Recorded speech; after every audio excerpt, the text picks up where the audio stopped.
Hello guys, কেমন আছো সবাই? আশা করি সবাই খুব ভালো আছো। র্যান্ডম অ্যানিমেশনে ডেমন স্লেয়ারের আরেকটা নতুন ভিডিওতে তোমাদের সবাইকে স্বাগত। আমি জানি তোমাদের সবার ডেমন স্লেয়ার দেখা শেষ হয়ে গিয়েছে, কেউ আমার জন্য বসে নেই, কিন্তু তারপরেও এটা এমন একটা সিরিজ তুমি যতবার দেখবে ততবার ভালো লাগবে। ইভেন আমরা ডেমন স্লেয়ার এ পর্যন্ত কিন্তু প্রথম থেকে সিজন 3 পুরো শেষ করেছি, কিংবা মানগাও পুরো শেষ করেছি। তারপরেও আজ থেকে 1 বছর বা 2, 4, 5 বছর পরে আবার যদি ডেমন স্লেয়ার শুরু থেকে শুরু করো, ঠিক একই রকম তুমি ওই ভাইবটা পাবে। মানে ডেমন স্লেয়ারকে কি বলবো, নিউ জেনারেশনের যে এনিমি লাভার রয়েছে তাদের কাছে একটি ইমোশনের মতো। তো যাই হোক, বাড়তি আর কোনো কথা না বলে আমরা মূল ভিডিওতে চলে যাবো, এবং আজকের ভিডিওতে আমরা দুটো পর্ব কভার করব, 5 নম্বর এবং 6 নম্বর পর্ব। তো যাই হোক, গত পর্বের লাস্ট পর্যন্ত আমরা দেখেছিলাম আমাদের প্রিয় তানজিরো মিস হাসিরা মুইচিরো ট্রেনিং 5 দিনের মধ্যেই কমপ্লিট করে ফেলে। আর তারপর তানজিরো আমাদের ব্যাবাক্তের প্রিয় লাভাজিরা মিৎসুরির কাছে আসে, আর মিৎসুরি ওকে দেখে অনেক খুশি হয়, এবং এরপর সে তানজিরোর জন্য নিজের হাতে প্যানকেক বানায়। আর এখন ওর লক্ষ্য, তানজিরো ওয়াফের জন্মে কখনোই কেক খায়নি, তো এই প্রথম কেক খাওয়ার পরে ওর অনেক ভালো লাগে। আর এরপর মিৎসুরি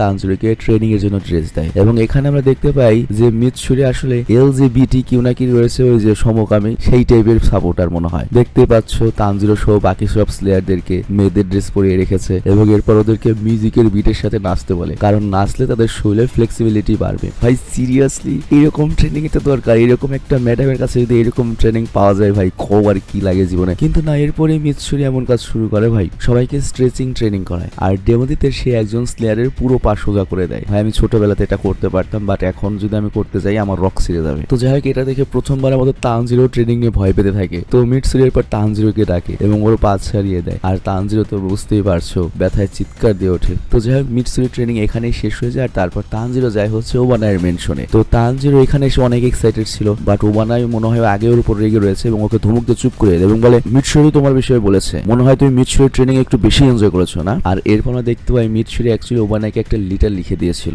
আর সেখানে লেখা ছিল যে আজকে ট্রেনিং এর পরে সে তানজিরোর সাথে চা খেয়েছে, এবং তানজিরো যখনই কোনো মিষ্টি জিনিস খায় বা কোনো কিছু পান করে ওকে দেখতে অনেক কিউট লাগে। তো মিৎসুরি তো এখানে তানজিরোকে ছোট ভাই হিসাবে দেখেছে, কিন্তু ওবানা এবার মনে করো মিৎসুরিকে ভালোবাসে। তো ওবানের ব্যাপক জেলাস ফিল হয়, আর এর জন্য সে তানজিরোর উপর খাঁটি বাংলায় পুরো চেতে রয়েছে। কিন্তু আমাদের হাদা তানজিরো তো আর বুঝছে না যে ওবানাই কেন এরকম ব্যবহার করছে। তো যাই হোক, এরপর ওবানাই তানজিরোকে ট্রেনিং রুমে নিয়ে যায়। তো তানজিরো যখন ট্রেনিং রুমে যা দেখে তো অবাক হয়ে যায়। এখানে আমরা দেখতে পাই ওবানাই অনেকজন স্লেয়ারকে বেঁধে রেখেছে। তারপর ওবানাই তানজিরোকে বলে, এই সব স্লেয়ারদেরকে আঘাত না করে ওদের মধ্যে দিয়ে তরলবাজি করে আমার সাথে তোমার লড়াই করতে হবে। তো তানজিরো তখন চিন্তা করে, ভাই এই রুম তো মৃত্যুর চেম্বার। আর সে ওবানাইকে জিজ্ঞাসা করে, ওইখানে ওদেরকে যে বেঁধে রেখেছো ওরা কি দোষ করেছে? ওবানাই তখন বলে, হ্যাঁ ওদের দোষ তো আছেই, ওদের দোষ হচ্ছে ওরা দুর্বল এবং দ্রুত না শেখা, এবং আমার সময় নষ্ট করে আমাকে বিরক্ত করা। আর এরপর ওবানাই তানজিরোকে দেখায় যে কিভাবে স্লেয়ারদের মাঝে তাকে টার্গেটে আঘাত করতে হবে। মানে এটা কেন ট্রেনিংটা করানো হচ্ছে আমি বুঝিয়ে বলি। ধরো ডেমনদের সাথে যখন ফাইট হবে, মাঝখানে যদি সিভিলিয়ান বা সাধারণ মানুষ চলে আসে, তখন তো এভাবেই মানুষদের বাঁচিয়ে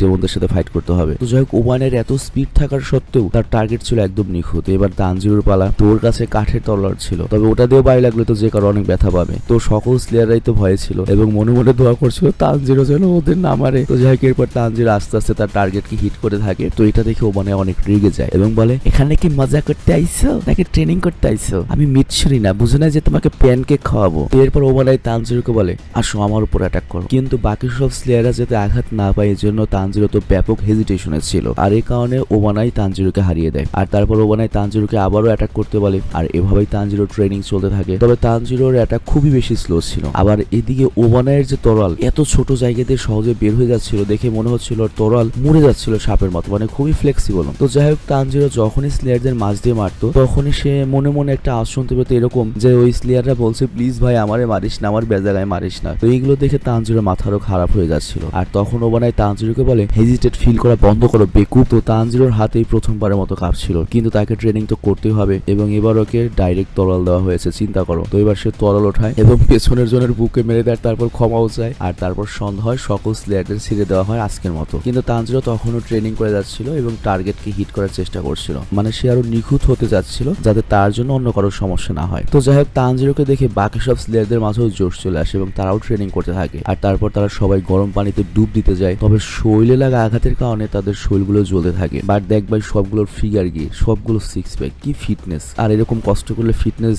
থাকবেই না কেন ভাই? আমাদের শরীর ভরা খালি চর্বি, পাছা ভরা, কোমর ভরা, বুক ভরা খালি চর্বি।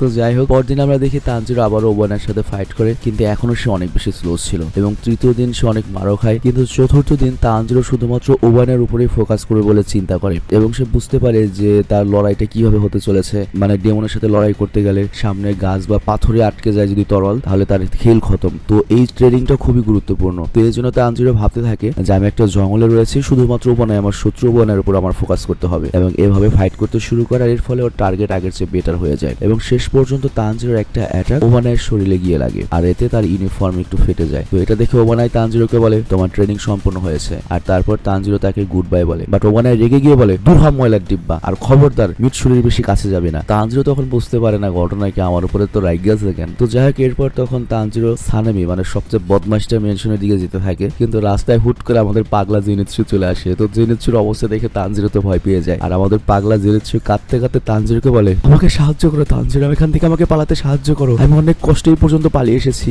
এবং একটা টিকটিকের মতো দেয়াল চিপকে এই পর্যন্ত এসেছি। অ্যাকচুয়ালি আমাদের জেনিৎসু সানামির ট্রেনিং থেকে পালানোর চেষ্টা করছে, আর যেহেতু তানজিরো অসুস্থ ছিল, ও লেট করে ট্রেনিং শুরু করেছে, তো এই জন্য ইনোসেকি এবং জেনিৎসু ট্রেনিং ওর চেয়ে এগিয়ে রয়েছে। তো যাই হোক, তখনই সানামি সেখানে চলে আসে এবং ওকে ধরে ফেলে আর বলে হয় আমার সাথে ট্রেনিং এ ফেরত চল, নয়তো আমার হাতে মরে যা। তো জেনিৎসু তখন কাঁদতে কাঁদতে বলে ভাই একটু দয়া করো ভাই, আমি তো তোমার ছোট ভাইয়ের মতো। কিন্তু এই কথায় সানামি আরো রেগে যায় এবং একটা চল মেরে জেনিৎসুকে বেহুশ করে দেয়। আর তারপর সানামি তানজিরোকে বলে এই গাধাটাকে তুলে আমার পেছন পেছন আসো। তো যাই হোক, এরপর আমরা দেখি তানজিরো সানামিকে কিন্তু খুব ভালো মতো গ্রিট করে এবং আজকেই সে ট্রেনিং এ জয়েন করবে। বাট তানজিরোর এত উৎফুল্ল দেখে সানামি বলে এত বেশি খুশি হয়েও না, আমি তোমাকে মোটেও পছন্দ করি না। তানজিরো তখন বলে কোনো সমস্যা নেই, আমিও তোমাকে পছন্দ করি না, কারণ তুমি আমার বোন নেজুকিকে অনেকবার চাকু মেরেছিলে। আর এটা বলেই তানজিরো এগিয়ে যায়। আর এই সাহস দেখে সানামির মাথার তো মনে করো রক ছিঁড়ে যায় রাগে। তো যাই হোক, এরপর সানামির ট্রেনিং শুরু হয়। তো এখানে সকল স্লেয়ারদেরকে সানামির সাথে ফাইট করতে হবে এবং আমরা দেখতে পাই সানামি সবাইকে ইচ্ছা মতো ধোলাই করছে। তো তানজিরো তখন বুঝে যায় যে জেনিৎসু কেন এত ভয় পেয়েছিল এবং সানামি কত নিষ্ঠুর। এবং এখানে দেখতে পাই আমরা সানামি ততক্ষণ পর্যন্ত সবাইকে মারতে থাকে যতক্ষণ না পর্যন্ত সামনের জন রক্তবমি না করে দেয়, নয়তো বেহুশ না হয়ে যায়। তো তানজিরো ভাবে এর চেয়ে বেটার তো ওবানাই ছিল, অন্তত সবাইকে একটা ব্রেক তো দিত। তো যাই হোক, জেনিৎসু যখন হুশ আসে তখন সে তানজিরোর দিকে রাগে চোখে তাকিয়ে থাকে যেন তানজিরোর বউ নিয়ে পালিয়েছে। ব্যাপারটা এরকমই, মানে পালাতে সাহায্য করেনি। আর সানামি তো তানজিরোর উপর এমনিতেই রেগে আছে এবং তানজিরোকে মারার একটা সুযোগও ছাড়তো না। তো প্রথম দিনেই তানজিরোকে মেরে ওর চেহারার অবস্থা খারাপ করে দেয়। তো ট্রেনিং এর পরে তানজিরো তার রুমের দিকে যেতে থাকে আর তখন সে গেনিয়ার আওয়াজ শুনতে পায়। তোমাদের নিশ্চয়ই মনে আছে ওর কথা, আমাদের সানিমির ভাই আর কি, ওয়েন হাসিরা সানিমির ভাই। তো যাই হোক, তানজিরো দেখে গেনিয়া তার বড় ভাই সানিমির সাথে ভালো মতো কথা বলার চেষ্টা করছে, বাট সানিমি অনেক রেগেছিল এবং বলছিল আমাকে বিরক্ত করা বন্ধ করো, আমার কোনো ভাই নেই, আর তুমি যদি এখান থেকে না যাও আমি তোমাকে মেরে ফেলবো। তো গেনিয়া তখন ভয়ে তার মাথা নিচু করে ফেলে। বাট তানজিরো চিন্তা করে আমাদের ভাই বোনের মধ্যে তো কত ভালো সম্পর্ক ছিল, এরকম তো লড়াই হতো না। তো যাই হোক, এরপর সানিমি গেনিয়াকে অপমান করে বলে তোমার মধ্যে কোনো ট্যালেন্ট নেই আর ডেমন স্লেয়ার কর্প তোমার ছেড়ে দেওয়া উচিত, আর তাছাড়া তুমি কোনো ব্রিদিং টেকনিকও যাও না, আর এর জন্য তোমার নিজেকে তরলবাজ বলার কোনো অধিকারও নেই। তো এতটুকু বলে সানিমি সেখান থেকে চলে যেতে থাকে। বাট গেনিয়া তখন বলে আমি অনেক সময় ধরে ভাবছিলাম ভাই তোমার কাছে আমি ক্ষমা চাইবো, কিন্তু সানিমি বলে এতে কিছুই পরিবর্তন হবে না। কিন্তু গেনিয়ার পরে বলে আমি অনেক পরিশ্রম করে এই পর্যন্ত এসেছি আর আমি একজন ডেমনকেও খেয়েছি। তো এটা শুনে সানিমি থেমে যায় এবং রেগে জিজ্ঞাসা করে বলে তুমি একটা ডেমন খেয়েছো মানে? আর তখনই সানিমি হঠাৎ করে গেনিয়ার সামনে থেকে গায়েব হয়ে যায় এবং একদম ওর কাছে চলে আসে এবং আঙ্গুল গেনিয়ার চোখে ঢুকিয়ে দেওয়ার চেষ্টা করে। বাট তখনই তানজিরো পেছন থেকে এসে গেনিয়াকে বাঁচিয়ে ফেলে এবং ওরা দেয়াল ভেঙে বাইরে চলে আসে। মানে জাপানের বাড়িঘর তো বুঝতেই পারছো, ভূমিকম্প হয়, কাগজ টাগজ দিয়ে বাঁশের গঞ্চি টঞ্চি দিয়ে তৈরি হয় আর কি। তো যাই হোক, জেনেৎসুর তখন মনে হয় যে ওই নিষ্ঠুর টিচার সানামি চলে এসেছে। তো বলে যাই। তো জেনেৎসু বলে সবাই মরে পড়ে থাকা নাটক করো, কিন্তু জেনেৎসু পরে খেয়াল করে এটা তো তানজিরো। আর এরপরে সে একটা ভয়ঙ্কর আওয়াজ শুনতে পায়। সানামি বাইরে আসে আর সানামিকে দেখেই তো জেনেৎসু ভয়ে চিৎকার করতে থাকে। আর তানজিরো তখন সানামিকে জিজ্ঞাসা করে সে কেন গেনাকে মারতে চায়, কেন মারবে। সানামি তখন মানা করে বলে গেনাকে মারা ডেমন স্লেয়ার কর্পের রুলস এর বিরোধী হবে, এজন্য ওকে আমি একবারে না মেরে এত মার দেবো যে এত হতে করবো যে যাতে ওর কখনোই সুস্থ হতে না পারে এবং ও বাধ্যতামূলক ডেমন স্লেয়ার কর্প ছেড়ে দেবে। আর ও যদি ডেমন স্লেয়ার কর্প ছেড়ে দেয় তাহলে ওকে আমি ক্ষমা করে দেবো। বাট তানজিরো তখন সানামির এই কথায় রেগে যায় এবং বলে গেনিয়ার যা ইচ্ছা তাই করবে, তুমি তো বলেছো তোমার কোনো ভাই নেই, তাহলে গেনিয়ার উপর হুকুম চালানো বন্ধ করো। ওর মধ্যে ট্যালেন্ট থাকুক বা না থাকুক, সে তার জীবন বাজি রেখে ডেমনদের বিরুদ্ধে লড়াই করেছে আর গেনিয়াকে ছাড়া আপার র্যাঙ্ক 4 কে আমরা হারাতেই পারতাম না। তুমি যদি তার ভাই হয়ে না থাকো তাহলে তার বিষয়ে নাক গলানো বন্ধ করো। কিন্তু এটা শুনে সানামি বলে তোর তো আমি এখন হাড্ডি গুড্ডি ভাঙবো। আর তখনই মুহূর্তের মধ্যে সে তানজিরোর সামনে চলে আসে এবং পেটের মধ্যে অনেক জোরে একটা ঘুষি মারে, কিন্তু সানামি এটা দেখে অবাক হয়ে যায়। তানজিরো তার ঘুষিটা হাত দিয়ে থামিয়ে দিয়েছিল আর এরপর তানজিরো করে কি সানামের ঘাড়ে একটা লাথি মারে। তো এটা দেখে সবাই শকড হয়ে যায়, সানামিও নিচে বসে যায়। আর তারপর তানজিরো জেনেৎসুকে বলে গেনিয়াকে নিয়ে এখান থেকে পালাও। জেনেৎসু বলে পাগল নাকি, আমার নাম নিস না, তাহলে আমি বেশি মার খাবো। কিন্তু সানেমি তখন ঘুরে আবারও তানজিরোকে লাথি মারে, আর এতে তানজিরোর কানটাই কেটে যায়। আর সানেমি তখন বলে তানজিরো, তোর সাহসের প্রশংসা করতে হবে, কিন্তু মনে হয় এবার আমি তোকে নিশ্চয়ই মেরে ফেলবো। আর গিনিয়া তখন সানেমিকে বলে তানজিরোকে ছেড়ে দাও, এখানে তানজিরোর কোনো লেনা দেনা নেই। আর তখন জেনেসু গিনিয়াকে নিয়ে পালাতে থাকে আর বলে বড়দের লড়াইয়ের মধ্যে আমাদের কি কাজ, তোমার ভাই মানুষ না, তোমার ভাই হচ্ছে পাগলা ষাঁড়, এরকম ভাই থাকলে আমি ছোটবেলাতেই বিষ খাইয়ে মেরে ফেলতাম, তোমার জন্য আমার খুব কষ্ট হচ্ছে। কিন্তু এই কথা শুনে গিনিয়া জেনেসুকে খুশি মারে এবং বলে আমার ভাইকে না আবোল তাবোল কথা বলবে না। আর এইদিকে আমরা দেখি সানেমি তো তানজিরোর ধলাই করছিল এবং শেষ পর্যন্ত বাকি স্লেয়াররা এসে তাদের দুজনকে আলাদা করে। আর এখানে তানজিরো তার কাসুগাই কাকের কাছ থেকে অনেক বকা শুনে, কারণ সানেমির সাথে ঝামেলার কারণে সানেমির সাথে তার ট্রেনিংও ক্যান্সেল হয়েছে এবং এখন থেকে তানজিরো কখনোই আর সানেমির সাথে কথা বলতে পারবে না, মানে অ্যালাউই নেই। কিন্তু তারপরেও তানজিরোর কষ্ট ছিল যে তার জন্য হয়তো সানেমি আর গিনিয়ার সম্পর্ক আরো নষ্ট হয়ে গেল। তো এরপর আমরা দেখতে পাই তানজিরো আর জেনেসু স্টোন হাসিরা গিউমির ট্রেনিং এর দিকে যেতে থাকে। তো তানজিরো এখানে জেনেসু ট্রেনিং নষ্ট করার জন্য ক্ষমা চায়, বা জেনেসু বলে তুই আমার একেবারে সম্বন্ধের কাজটাই করেছিস, ওর ট্রেনিং করতে কার ভালো লাগতো, আর তাছাড়া তুই যে ওর বিরুদ্ধে দাঁড়িয়েছিলি ভালো একটা টক্কর দিয়েছিস। কিন্তু এরপরে জেনেসু চিৎকার করে বলে ভাই এই স্টোন হাসিরার ঘর পাহাড়ের এত উপরে কেন। আর তখন ওরা পাশ থেকে একটা ঝর্ণার শব্দ শুনতে পায়, আর ওরা দেখে ঝর্ণার নিচে ইনোসুকে এবং বাকি ট্রেনিরা দাঁড়িয়ে রয়েছে এবং তারা একটা মন্ত্র পড়তে পড়তে মেডিটেশন করছিল। আর তখনই পেছন থেকে তারা গিউমির শব্দ শুনতে পায় এবং গিউমি বলে তোমাদের মন এবং মাথা পরিষ্কার করে ফেলো, তাহলে আগুনও ঠান্ডা লাগবে। আর তখন আমরা দেখতে পাই গিউমির কাঁধে বড় বড় অনেকগুলো গাছের গুড়ি এবং চারপাশে আগুন লেগে রয়েছে। তো এটা দেখে তানজিরো আর জেনেসু তো নির্বাক হয়ে যায়, আর গিউমি ওদের দুজনকে ট্রেনিং গ্রাউন্ডে স্বাগত জানায়। আর এখানেই এই এপিসোডটা শেষ হয়ে যায়। তো আজকের এই এপিসোডটা কিন্তু অনেক ইন্টারেস্টিং ছিল এবং আমরা যে মাঙ্গা দেখেছিলাম তার যে স্টোরি কিন্তু এখানে একটু ভিন্ন রয়েছে। তো যাই হোক, এখন আমরা এপিসোড নম্বর 6 জানবো, বাট তার আগে ছোট্ট একটা কমার্শিয়াল বিজ্ঞাপন থাকবে। তুমি বিজ্ঞাপনটা স্কিপ করে মূল ভিডিওতে চলে যেতে পারো। ডিসক্রিপশনে ডুরাশন দেওয়া রয়েছে, তোমাদের কোনো ওয়েবসাইটে যেতে হবে না, কোথাও কোনো অ্যাকাউন্ট খুলতে হবে না, কোনো ঝামেলা দরকার নেই, বিজ্ঞাপন দেখার দরকার নেই, জাস্ট ডিসক্রিপশনে যাও, ডুরাশনে ক্লিক করো, তারপর 6 নম্বর এপিসোডে চলে যাও। হ্যালো বন্ধুরা, আজ আমরা এমন একটি অ্যাপ সম্পর্কে তোমাদের বলতে চাই যে অ্যাপটির অফিসিয়াল পার্টনার হচ্ছে পিএসজি। আর এখানে অনেকগুলো ম্যাচ খেলে ল্যাপটপ, আইফোন, স্মার্ট ওয়াচ ও আরও অনেক ক্যাশ প্রাইজ জেতার সুযোগ রয়েছে। আর এই অ্যাপটিতে সকল ধরনের লাইভ ম্যাচের রেজাল্ট দেখতে পারবে এবং এই ম্যাচের স্কোর অনুমান করে গেমও খেলতে পারবে, যেমন কোন টিম জিতবে, কোন টিম কত রান করবে, কে সর্বোচ্চ স্কোর করবে। এছাড়া বিভিন্ন ধরনের গেম রয়েছে, সেগুলো খেলেও ইনকাম করতে পারো। আর রেজিস্ট্রেশনের সময় আমাদের যে প্রোমো কোডটি রয়েছে অলোক1, এটা ব্যবহার করলে প্রথম ডিপোজিটে 26,000 টাকা পর্যন্ত বোনাস পেতে পারো।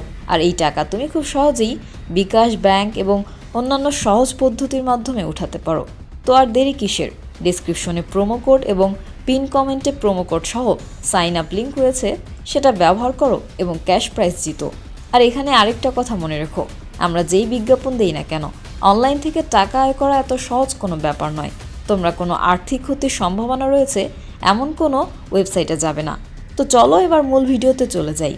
তো 6 নম্বর এপিসোডের শুরুতে আমরা দেখতে পাই যে ইনোসুকে অলরেডি ট্রেনিং করছিল, আর গিউমি ওদের দুজনকে বলে যে শরীরের পা এবং কোমর সবচেয়ে গুরুত্বপূর্ণ অঙ্গ, যা শরীরকে ব্যালেন্স করতে রক্ষা করে, আর এতে আমরা একটা মজবুত অ্যাটাক আর ডিফেন্স করতে পারি। তো গিউমির এখানে 3 রকমের ট্রেনিং হয়। সবচেয়ে প্রথম ট্রেনিংটা হচ্ছে তাদের ঝর্ণার নিচে দাঁড়িয়ে এই বিশাল উপর থেকে আসা পানির প্রেসার সহ্য করে দাঁড়িয়ে থাকতে হবে। সেকেন্ড ট্রেনিংটা হচ্ছে 3টা বড় বড় কাঠের লক নিয়ে হাঁটতে হবে। আর তৃতীয় বা লাস্ট ট্রেনিংটা হচ্ছে একটা বিশাল বড় পাথরকে ধাক্কা দিতে হবে। তো গিউমের এই ট্রেনিং ওদের জাস্ট এই সিম্পল 3টা টাস্ক পূরণ করতে হবে। তবে ওই আগুনের ট্রেনিংটা এটা ওরা করবে না, কারণ এতে ওদের ঝুঁকি রয়েছে। তবে তারপর ওই 3টা ট্রেনিং এর কথা শুনে জেনেসু বেহুশ হয়ে যায়, আর গিউমি তখন তানজিরোকে বলে ওকে নদীতে নিয়ে যাও। তো তানজিরো যখন এমনটা করে, জেনেসু সাথে সাথে চিৎকার করে জেগে ওঠে। আসলে এটা শীতের সময় ছিল, নদীর পানি অনেক ঠান্ডা। তো জেনেসু সাথে সাথে পানি থেকে বেরিয়ে আসে, কিন্তু পানি থেকে বেরিয়ে আসলে ওর অনেক ঠান্ডা লাগছিল। আর তখন জেনেসু মনে হয় আমি তো এত ঠান্ডায় মারা যাব, আর আমি মারা গেলে নেজুকোর কি হবে। আর তখন জেনেসু দেখে বাকি সব স্লেয়াররা পাথরের উপরে লেটকে শুয়ে রয়েছে। আর এখানে আমরা মোরাতাকেও দেখতে পাই, যাকে আমরা সিজন 1-এ দেখেছিলাম। তো মোরাতা জেনেসুকে বলে পাথরের উপর শুয়ে যাও, এটা গরম আছে। তো এটা শুনে জেনেসুর সাথে সাথে একটা পাথরের উপর গিয়ে শুয়ে যায়, আর পাথরের উপর শোয়াতে জেনেসুর অনেক ভালো লাগে। আর তার কাছে মনে হয় সে যেন মায়ের কোলে শুয়ে রয়েছে এবং তার চোখ দিয়ে পানি বের হয়ে যায়। আর এরপর তানজিরো ঝর্ণার দিকে যেতে থাকে, আর ওর কাছেও পানি অনেক বেশি ঠান্ডা লাগছিল, কিন্তু তারপর ট্রেনিং তো করতেই হবে। তো তানজিরো সেখানে দেখে ইনোসুকে এখনো ঝর্ণার নিচে দাঁড়িয়ে রয়েছে। তো তানজিরোকে দেখে একটু মোটিভেশন পায়, বাট ও নোটিস করে ইনোসুকে কোনো মন্ত্র জপ করছে না। তো তানজিরো তখন মনে হয় ইনোসুকে মনে হয় দাঁড়িয়ে দাঁড়িয়ে মরে গিয়েছে। তো দ্রুত ওকে ঝর্ণা থেকে বাইরে বের করে আনে এবং সিপিআর দিয়ে হুশ ফেরানোর চেষ্টা করে। তো ইনোসুকের হুশ ফিরে আসলে সে তানজিরোকে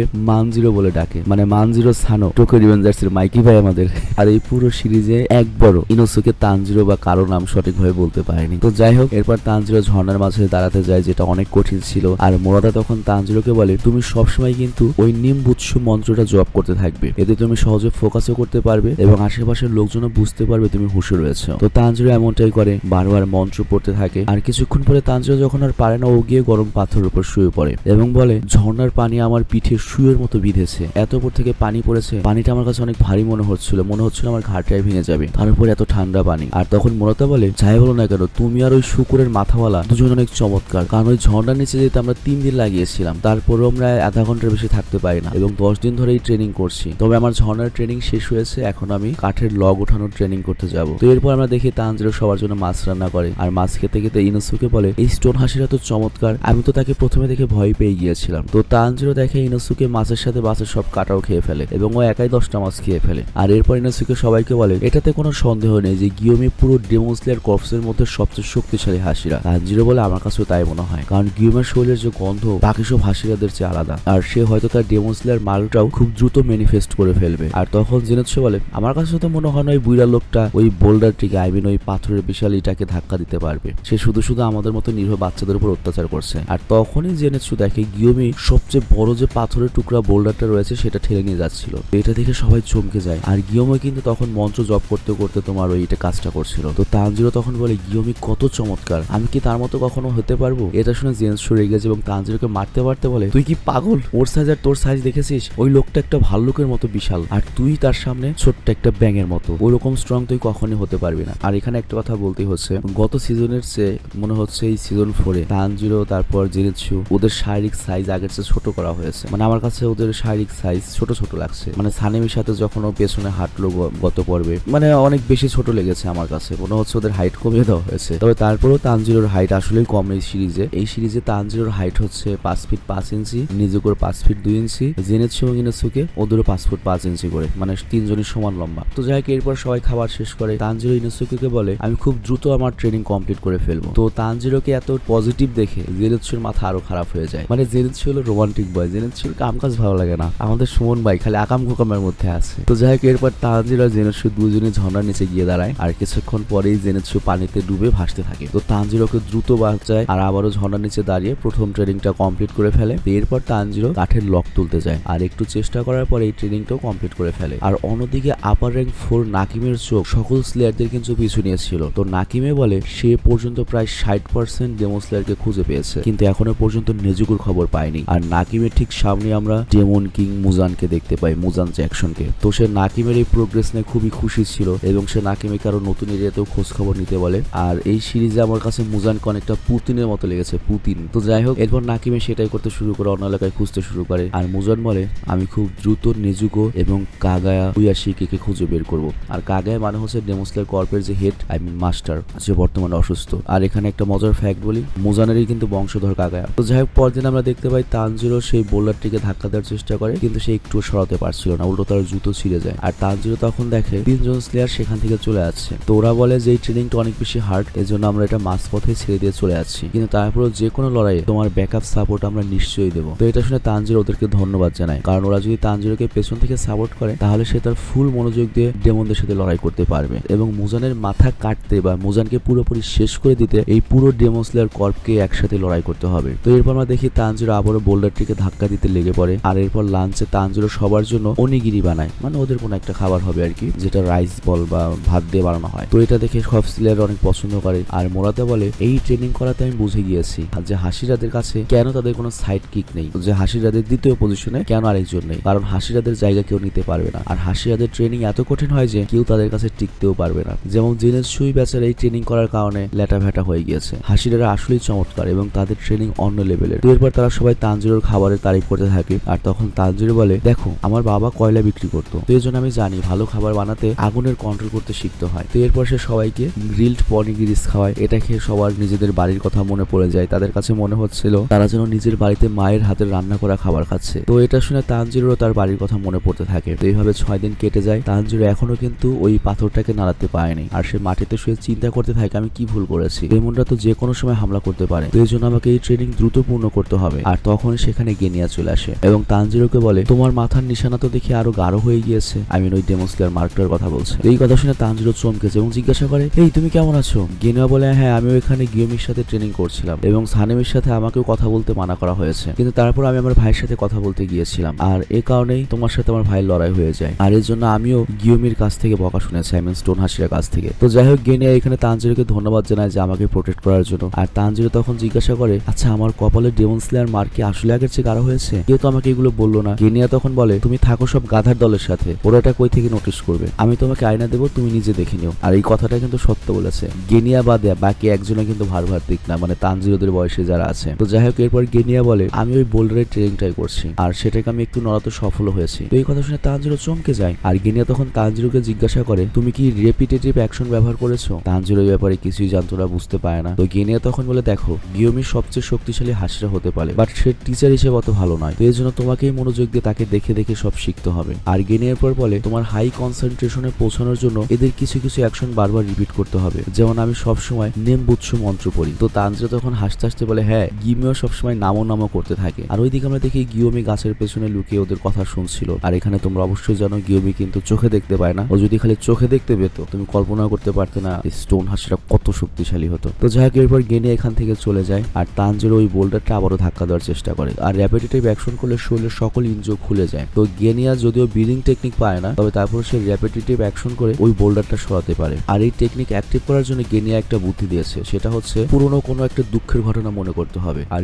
গিয়োমি নিজেও এই টেকনিকটা ব্যবহার করে। তো পুরনের দুঃখের কথা মনে করলে তাদের অনেক রাগ হবে আর এতে তাদের শরীরের তাপমাত্রা এবং হার্টবিট অনেক বেড়ে যাবে। তো যাই হোক সন্ধ্যা হয়ে গিয়েছিল, তানজিরো সবার জন্য ডিনার বানাতে লেগে পড়ে আর গেনিয়াও তাকে সাহায্য করতে আসে এবং জিজ্ঞাসা করে তানজিরো তোমার কোন কথা মনে করলে সবচেয়ে বেশি তুমি ইমোশনাল হয়ে যাও? তানজিরো তখন কোনো একটা কিছু মনে করে পুরোপুরি স্তব্ধ হয়ে যায়। তো এটা দেখে গেনিয়া ওর কাছে ক্ষমা চায় আর বলে দেখো আমার বিশ্বাস তানজিরো তুমি পারবে। তো পরের দিন আমরা দেখি তানজিরো আবারও ওই বোল্ডারের কাছে যায়। প্রথমে সে তার মৃত পরিবারের কথা মনে করে, তারপর ফ্লেম হাসিরা রেঙ্গুকের কথা মনে করে যে রেঙ্গুকে বলেছিল নিজের মনের আগুন জ্বালিয়ে রেখো। তো এর ফলে যেটা হয় তানজিরোর ডেমন স্লেয়ার মার্ক ম্যানিফেস্ট হয় আরো বেশি, কিন্তু তারপরেও তানজিরো বোল্ডারটা সরাতে পারে না। আর তখন জেনেৎসু আর ইনুসুকে সেখানে চলে আসে আর ওরা দেখতে পায় যে তানজিরো 1 ঘন্টা আগে থেকেই ট্রেনিং করছে। তো তানজিরো আবারও প্রসেসটা বারবার রিপিট করতে থাকে। তো বারবার পুরনো দুঃখের কথা মনে করতে করতে একসময়ের ভেতরে অনেক শক্তি চলে আসে এবং ডেমন স্লেয়ার মার্কও স্পষ্ট হয়ে যায় এবং ফাইনালি তানজিরোর ভেতর শক্তি চলে আসে এবং সে ধীরে ধীরে বোল্ডারটিকে সরাতে শুরু করে। তো এটা দেখে ইনুসুকে আর জেনেৎসু পুরো শকড হয়ে যায়। আর এখানে আমরা দেখতে পাই তানজিরো কিন্তু একটু না থেমে ওই বোল্ডারটাকে ধাক্কা মেরে যেতেই থাকে। আর অন্যদিকে আমাদের দেখানো হয় মোজানকে, যে পুতিনের মতো ভাবছে এখন আমাদের কি করা উচিত। আমার তো খুব আগ্রহ তুমি কোথায় রয়েছে নেজুকো, আর তুমি দেখতে কেমন, ওয়াসিকি, আর তোমার প্ল্যান কি? মানে বুঝতেই পারছো এখানে ডেমন স্লেয়ার কর্পের মাস্টারের কথা বলছে মোজান। আর এখানে এপিসোড নম্বর 6 শেষ হয়ে যায়। তো যাই হোক আজকের মতো ভিডিওটা এখানেই শেষ করছি আর কালকেই ডেমন স্লেয়ার লাস্ট ভিডিওটা আসবে। তো তোমরা সবাই ভালো থেকো, সুস্থ থেকো। আর এই ভয়েসটা দিতে আমার কিন্তু অনেক কষ্ট হয়েছে, আমি নিজের বাড়িতেও নেই, আমার কোনো সেট আপ নেই, হাতে মাইক্রোফোন ধরে ল্যাপটপে হোটেলের বিছানায় বসে তারপর ভয়েস দিচ্ছি, আশেপাশে যাতে নয়েজ না হয় এই জন্য এমন একটা টাইম আমাকে সিলেক্ট করতে হয় যখন নয়েজ থাকবে না। আর তাছাড়া যদি করিডোর দিয়ে কেউ যাতায়াত করে তারা যখন দেখবে যে আমি এইভাবে খবরের মতো কথা বলছি তারা কৌতূহল বসে আমাকে জিজ্ঞাসা করতে পারে ভাই আপনি কি করেন, কি বলতে লাগছিলেন। তো যাই হোক অ্যাকচুয়ালি আমার একটা সমস্যা রয়েছে, মানে নর্মালি বাকি সবাই ইউটিউবার হলে নিজেকে যে ফোটায় যে আমি একটা ইউটিউবার, আমার এতগুলো সাবস্ক্রাইবার আছে, এইটা আছে ওইটা আছে, বাট আমার 5 বছরের ইউটিউবিং ক্যারিয়ার হয়ে গিয়েছে, আজ পর্যন্ত আমি নিজেকে ইউটিউবার পরিচয় দিতে মনে করো স্বাচ্ছন্দ্য বোধ করি না। আমাকে যদি কেউ জিজ্ঞাসা করে আমি সেই আগের পরিচয়টাই দিই যে